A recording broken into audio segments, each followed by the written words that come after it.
വചനാമൃതം തയ്യാറാക്കി അവതരിപ്പിക്കുന്നത് എം അരവിന്ദാക്ഷൻ നായർ.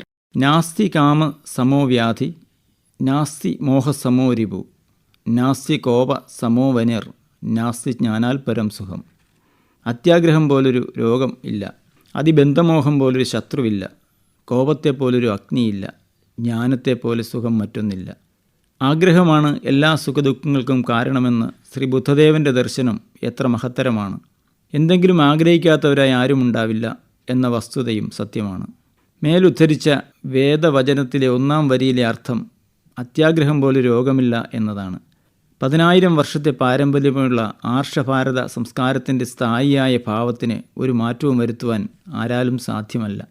പൗരാണിക കാലഘട്ടത്തിലെ കാഴ്ചപ്പാടുകളും വിചിന്തനങ്ങളും കാലങ്ങൾ എത്ര കടന്നുപോയാലും പ്രതിബന്ധങ്ങളെ തരണം ചെയ്ത് പുതുനാമ്പെടുത്ത് തഴച്ചു വളരുന്നതാണ് കാണുന്നത്. നല്ലതിനെ നിലനിർത്തുകയും ആവശ്യമില്ലാത്തതിനെ നശിപ്പിക്കുകയും ചെയ്യുന്നത് പ്രകൃതിയുടെ സന്തുലിതാവസ്ഥയ്ക്ക് അത്യന്താപേക്ഷിതമാണെന്ന് എത്രയോ കാലങ്ങളായി നമ്മെ കാട്ടിത്തരുന്നു. ജീവിതത്തിൻ്റെ ഏത് മേഖലകൾ എടുത്താലും ഇന്ന് കാണുന്നത് മാരകരോഗമായി പടർന്നു പന്തലിക്കുന്ന അത്യാഗ്രഹത്തിൻ്റെ വൻ വടവൃക്ഷമാണ്. ആഗ്രഹങ്ങൾക്ക് പരിധി വേണം.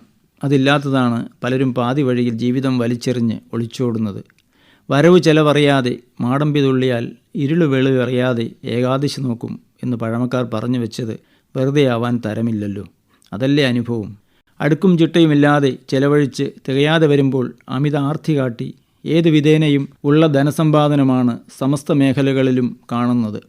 മനുഷ്യകുലത്തിൻ്റെ ശത്രുതയ്ക്കും നാശത്തിനും ഇന്ന് പ്രധാന ഹേതു പണം തന്നെയാണ്.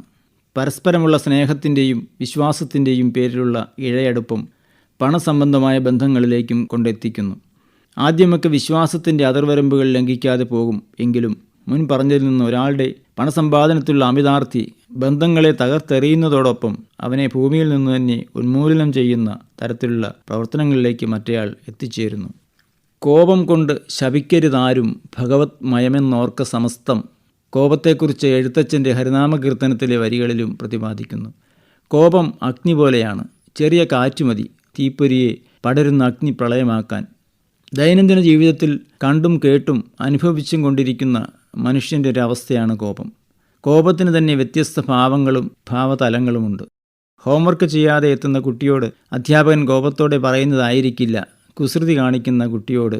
വീട്ടിലാണെങ്കിൽ കുട്ടികൾ തെറ്റ് കാണിച്ചാൽ അവരെ മാതാപിതാക്കൾ ശാസിക്കുന്ന രീതിയിലായിരിക്കില്ല മുത്തശ്ശനും മുത്തശ്ശിയും. അതിലൽപ്പം സാന്ത്വനവും ലാളനയും ഉണ്ടാവാം. കോപമെന്നത് ശരീരത്തിൻ്റെ ഒരവസ്ഥയാണെങ്കിലും ക്ഷമ എന്ന മാനസികാവസ്ഥ കൊണ്ട് അതിനെ കീഴ്പ്പെടുത്താവുന്നതേയുള്ളൂ. ജ്ഞാനത്തെപ്പോലെ സുഖം മറ്റൊന്നിനില്ല എന്നത് അറിവ് നേടിയവൻ്റെ സുഖത്തെയാണ് സൂചിപ്പിക്കുന്നത്. അറിവുള്ളവൻ്റെ ആത്മധൈര്യമാണ് അവനെ പ്രഗത്ഭനാക്കുന്നത്. അറിവ് നേടുന്നതിനുള്ള ആഗ്രഹം ഒരു വ്യക്തിയുടെ ജീവിതാവസാനം വരെ നീളുന്നതാണെങ്കിലും അതാവശ്യപ്പെടുന്നത് സമൂഹത്തിൽ 20% പേർ മാത്രമേ ഉള്ളൂ.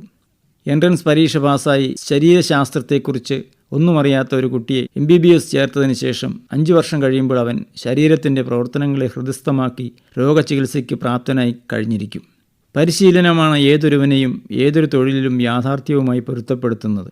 മനുഷ്യരുടെ ആകാരവടിവിൽ പലരും സമാനത പുലർത്തുന്നുണ്ടെങ്കിലും എല്ലാവരുടെയും രക്തം ചുവപ്പ് ആണെങ്കിൽ പോലും സ്വഭാവ വൈശിഷ്ട്യത്തിലും കാര്യഗ്രഹണത്തിലും നിപുണതയിലും മുൻപറഞ്ഞ 20% പേർ മാത്രമാണ് ഭൂമിയുടെ യഥാർത്ഥ അവകാശികളും നിയന്ത്രിതാക്കളും എന്ന് വേണമെങ്കിൽ പറയാം.